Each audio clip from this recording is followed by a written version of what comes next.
দীর্ঘ 5 বছর পর আমার স্বামী বিদেশ থেকে দেশে ফিরেছে। আর এই কারণে আমার বাড়িতে সবাই অনেক বেশি খুশি, কিন্তু আমি একটুও খুশি হতে পারিনি। কেন খুশি হতে পারিনি সেটা একটু পরেই বুঝতে পারবেন আপনার। আমার স্বামী যখন বাসায় আমাকে দেখে সে একটা প্রশ্ন করলো, তোমার মন খারাপ কেন? আমি এসেছি, তুমি খুশি হওনি? তখন তাকে বললাম, আপনি কি পাগল হয়েছেন? কেন খুশি হব না? আপনি এতদিন পর এসেছেন, আপনি আগে বিশ্রাম করুন। তখন সে ঘরে চলে গেল। আমি তার জন্য এক গ্লাস পানি নিয়ে যাচ্ছিলাম।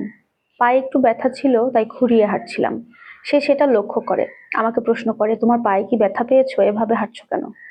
তখন তাকে বললাম, আসলে আমি পড়ে গিয়ে একটু হোঁচট খেয়েছি, তেমন কিছু না, ঠিক হয়ে যাবে। আপনি একটু ঘুমান, একটু রেস্ট করুন, দুপুরে উঠে ভাত খাবেন, আমি গরম গরম রান্না করব এখন। তখন সে বলল, হ্যাঁ ঠিকই বলেছো, জার্নি করেছি তো একটু টায়ার্ড লাগছে, আমি একটু ঘুমিয়ে নিই, দুপুরে উঠে খেয়ে তোমাকে নিয়ে কিন্তু আমি ঘুরতে যাব। তুমি একটা নীল রঙের শাড়ি পরবে আর সোনার গহনা পরে সেজে থাকবে, তোমাকে নিয়ে বাইরে যাব। তখন আমি মুচকি হেসে বললাম, ঠিক আছে, আপনি আগে একটু রেস্ট করুন। ঠিক কথা অনুযায়ী দুপুর দিকে উঠে সে খাওয়া দাওয়া সেরে নিল এবং আমাকে পরক্ষণে বলছে, কি ব্যাপার, তুমি তো রেডি হও নাই, যাও রেডি হয়ে আসো। তখন তাকে বললাম, দেখেন, আমার তো আসলে ভালো শাড়ি বা গহনা কিছু নাই, তার থেকে ভালো আপনি ঘুরে আসেন। তখন আমার স্বামী একটু চেঁচিয়ে আমাকে বললো, একটু গলা উঁচু করে, যে তুমি কি আমার সাথে ফাইজলামি করো? আমি এত বছর পরে দেশে আসছি, তোমাকে নিয়ে একটু ঘুরবো, আর তুমি বলছো এটা নাই সেটা নাই, তুমি যেতে চাচ্ছ না, ফাইজলামি না করে রেডি হও। তখন আমিও একটু জোরে করে বললাম, আমি আপনার সাথে কেন ফাইজলামি করতে যাবো, আমার সত্যি এগুলো কিছু নাই, আমার কোনো শাড়ি গহনা কিচ্ছু নাই। তখন আমার হাজবেন্ড বলছে, কেন ফোনে না সব বলতা, সব আছে, এটা আছে সেটা আছে, এখন বলছো কিছু নাই? তোমাকে তো গত মাসেও মায়ের কাছে 1.5 লক্ষ টাকার মতো পাঠানো হলো তোমার গহনা বানানোর জন্য। তোমাকে প্রতি মাসে হাত খরচ দেওয়া হয়, তোমার শাড়ি কেনার জন্য আলাদা আলাদা টাকা পাঠানো হয়, আর সেগুলো তুমি এখন বলছো কিছুই নেই। আমি বললাম, হ্যাঁ আমার কিছুই নেই। আমার কথা বিশ্বাস না হলে আপনার মা বোন তো আছে পাশের রুমে, তাদেরকে ডেকে জিজ্ঞেস করেন। তখন সে এক মুহূর্তে তার মাকে ডাকলো, তার মাও চলে আসলো।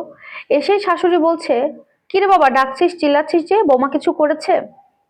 তখন আমার স্বামী বলল, আচ্ছা মা, আমি আশা থেকে দেখছি আমার স্ত্রী এই একটা পুরাতন তেনার মতো একটা ড্রেস পরে আছে, কেন? আর ও বলছে ওর কোনো জামা নেই গহনা নেই, এগুলো কি সত্যি? ওই মুহূর্তে আমার শাশুড়ি একদম একদম চুপ হয়ে নিচের দিকে তাকিয়ে আছে, কোনো উত্তর তার কাছে নাই।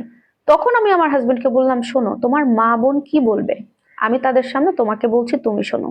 আমি চাইনি ফোনে তোমাকে এগুলো কখনো বোঝাতে বা জানাতে, তাই সব সময় বলেছি এটা আছে ওটা আছে সব আছে। এখন বলছি তুমি শোনো, সবাই তো সামনেই আছে। তুমি আমাকে যে প্রতি মাসে টাকা দিতে হাত খরচের, সেখান থেকে তোমার মা আমাকে একটা আটানা পয়সাও দিত না। প্রতি মাসে আমার বাবা আমাকে হাত খরচের টাকা দিত, সেটা দিয়ে আমি চলতাম। গত মাসে যে 1.5 লক্ষ টাকা পাঠিয়েছিলে আমার গহনার জন্য, সেটা অনেক দূরের কথা, সেই টাকা দিয়ে তোমার মা তোমার বোনকে আইফোন কিনে দিয়েছে। আর সকালে বলছিলে না আমার পায়ে কি হয়েছে, আমি হোঁচট খেয়েছি কিনা, ব্যথা পেয়েছি কিনা? হ্যাঁ, আমি একটু রান্নায় লবণ বেশি দিয়েছিলাম সেদিন, যেটার কারণে ডাউল রান্না ছিল, তোমার মা পুরো গরম পাতিলের ডাউল আমার পায়ে ঢেলে দিয়েছিল, তাই আমার পায়ে এখনো পর্যন্ত ব্যথা রয়েছে। এরকম আরো অনেক ঘটনা আমার সাথে ঘটেছে, যেটা আমি তোমাকে কোনোদিনও জানাইনি। আমার কথা শুনে এক পর্যায়ে আমার শাশুড়ি আর আমার স্বামীর মধ্যে সম্পর্ক নষ্ট হয়ে যাবে, মা ছেলের সম্পর্ক, এমন একটা অবস্থা। তখন আমার হাজবেন্ডকে আমি বুঝাই, দেখো, যা হওয়ার হয়ে গেছে, আমি চাই না এটা নিয়ে অশান্তি বাড়ুক, যা গেছে আমার উপর দিয়ে গেছে।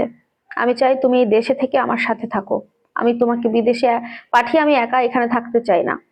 তখন আমার স্বামী আমার এক বলাতে রাজি হয়ে গেল, বললো, ঠিক আছে, আমি তোমাকে ছেড়ে আর কোথাও যাব না, আমরা দুজনে এখন থেকে একসাথে থাকবো, যা করার বাংলাদেশে থেকেই করবো ইনশাল্লাহ। এখন তুমি যাও তো, তোমার যে জামা আছে তুমি সেটা পরে রেডি হও, তোমাকে নিয়ে আমি শপিং এ যাবো, তোমাকে কিছু শপিং করাবো, তারপরে অন্য কোথাও ঘুরতে যাব। এটা বলে আমরা বাসা থেকে বের হই। আলহামদুলিল্লাহ, তারপর থেকে আমাদের মধ্যে আর কোনো সমস্যা হয়নি, আমার হাজবেন্ড দেশেই আছে, বিজনেস শুরু করেছে আলহামদুলিল্লাহ।